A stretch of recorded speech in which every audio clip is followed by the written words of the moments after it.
December 15, 1942. Aberdeen Proving Ground, Maryland. 900 hours. Colonel Rene Studler, 51, Army Ordnance Department, watched 5 submachine guns being tortured.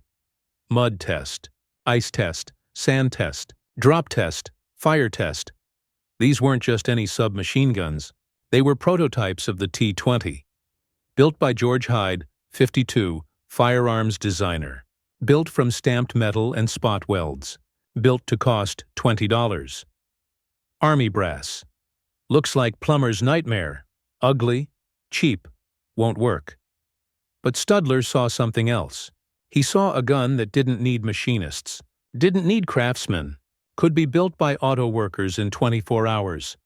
What happened next would replace America's most iconic weapon, the Thompson submachine gun. Beloved, beautiful, expensive, too expensive. This ugly stamped metal contraption would serve U.S. forces for 50 years. Not because it was loved, because it worked. Early 1942. United States, 6 months into World War II. Production crisis. Thompson submachine gun, perfect weapon. Proven in combat, gangster mystique. GIs called it the Tommy gun. Soldiers loved it. Problem. Each Thompson took $45 to manufacture. Required 120 man-hours of skilled machining. Needed precision milling. Took craftsmen away from building aircraft engines and tank transmissions. War Production Chief Donald Nelson's assessment. We're spending craftsman hours on submachine guns while bomber production suffers. Need simpler weapons. Army Ordnance studied enemy weapons. Captured German MP-40. Australian Owen gun. British Sten gun. All shared characteristics. Stamped metal parts. Minimal machining. Simple blowback operation. Built by semi-skilled workers in auto plants. Sten gun especially interesting. Cost $9. Built in 5 hours. Ugly as sin, but worked. Colonel Studler, February 6, 1942. We need American version. Must fire standard .45 caliber. Must cost under $25. Must be built in automotive plants. George Hyde got the assignment. Hyde, born in Germany, emigrated to U.S. in 1927. Firearms designer for 20 years. Already designed the M2 Hyde submachine gun. Military rejected it. Too complex, too expensive. Studler. George, this time, forget beauty. Forget craftsmanship. Make it work. Make it cheap. Make it fast to produce. Hyde partnered with Frederick Sampson. Sampson was General Motors Inland Division chief engineer. GM made car parts. Studler wanted him to think like he was making car parts. Hyde designed the gun. Sampson designed the manufacturing process. Traditional gun making. Start with steel block. Machine away everything that isn't a gun. Takes hours. Wastes metal. Sampson's method. Start with flat steel sheets. Stamp them into shapes. Spot weld them together. Like building car body panels. T-20 prototype. October 1942, tube receiver. Wire stock. No wood anywhere. Bolt machined from solid steel. Barrel from pipe stock. Everything else stamped or formed. Total parts. 73. Thompson had 150 machined parts. 2. Bolt and barrel. Everything else stamped. Assembly time. 24 hours. Thompson took a 120. Hyde called it the T-20. Military historians later called it revolutionary. Soldiers would call it the grease gun. Looked exactly like mechanics' grease gun. Aberdeen Proving. Ground tests. December 1942, Infantry Board, Airborne Command, Armored Forces Board. All sent evaluators. Test protocol. 10,000 rounds through each prototype. Mud, sand, ice. Deliberately drop them. Run over with truck Thompson baseline. Passed everything. Beautiful weapon. But cost $45. Took 5 days to build. 20 test results. Passed everything. Cost $20.94. Took 1 day to build. December 24, 1942. Ordnance Department recommendation. Adopt as U.S. submachine gun, caliber .45, M3. January 11, 1943. Official. Approval January 15, 1943. Guide. Lamp Division of General Motors received contract for 300,000 units. Guide lamp normally made car headlights, now making submachine guns. Workers who assembled headlamps yesterday assembled M3s today. Same spot welding technique, same stamping presses, different product. First problem appeared immediately. Guide lamp workers, inexperienced with firearms, applied too much welding heat, warped the receivers. Guns wouldn't function properly. First production lot, 20,000 M3s. Inspectors rejected 19,000. Unusable, Hyde flew to guide lamp plant. Spent 2 weeks retraining welders. Adjusted welding temperatures. Revised assembly procedures. Production resumed. -43. Deliveries, 85,130 M3s, 1944. Deliveries, 343,372 M3s, 1945. Deliveries, 193,961 M3 and M3A1s. Total, World War II. Production, 622,163. Submachine guns. Cost per unit, $20.94, compared to Thompson's $45. Total savings, over $15 million. Enough to build 30 destroyers. But money wasn't the only victory. Man-hours saved. M3 took 24 hours to build. Thompson took 120. Difference, 96 hours per gun. Times 622, 163 guns built. Total, nearly 60 million man-hours freed up. Those hours built aircraft engines, tank transmissions, artillery pieces. First combat use, June 6, 1944. Normandy. 2nd and 101st. Airborne divisions carried M3s. Paratroopers loved one feature. Didn't need to be disassembled before jumping. Thompson had to be broken down, or it might discharge on landing. Reactions were mixed. Private Don Burgett, 101st Airborne.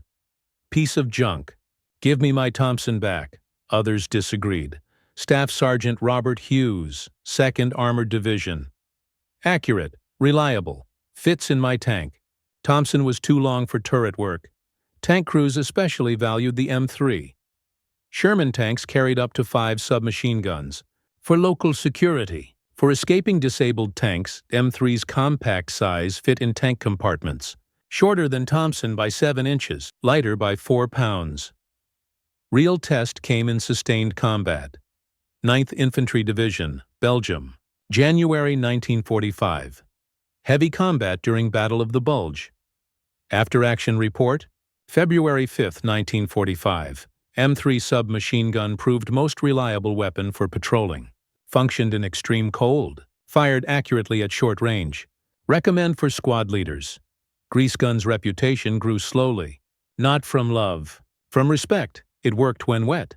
Worked when frozen. Worked when dropped in mud. One famous incident, March 1945. Sergeant Mac Morris, Yank magazine correspondent, interviewed infantry company. Soldier showed Morris his M3.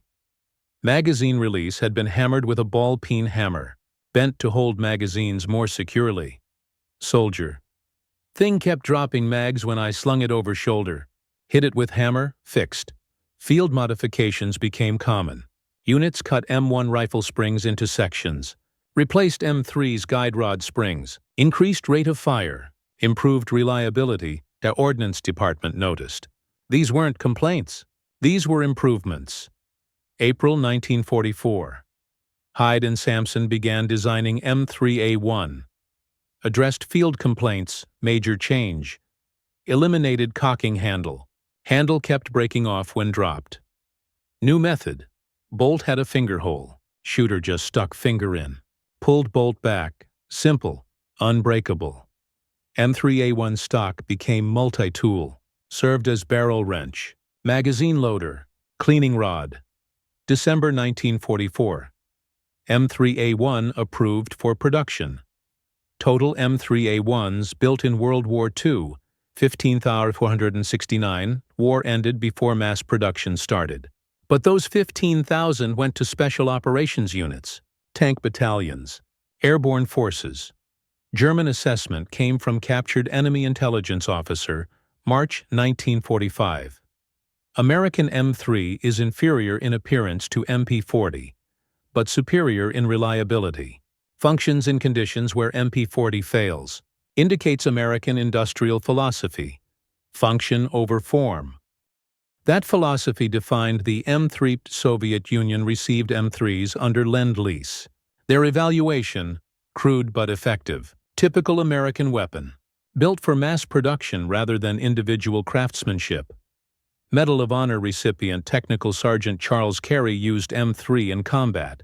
January 8, 1945. Rimling, France.